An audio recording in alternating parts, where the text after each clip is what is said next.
Ćao, u današnjem tutorialu pokazat ću vam kako da promijenite svoju pozadinu u Google Chrome.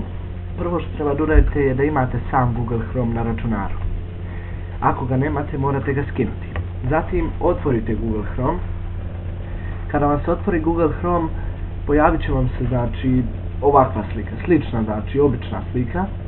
Idete na opcije i u podešavanja. Kada uđete tamo, lepo vidite gdje piše izgled i idete ovdje na nabavi teme. Tu kliknete i sačekate da vam se otvori ovo. Sada izaberete temu. Evo ja ću na primjer izabrati ovu i kliknete na nju i idete ovdje na besplatno. Piše provjeravanje, sačekate i evo ga, skida se. Zatim kada se skine, izađete iz svega, ponovo otvorite Google Chrome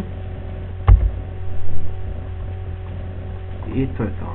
Hvala vam na pažnji.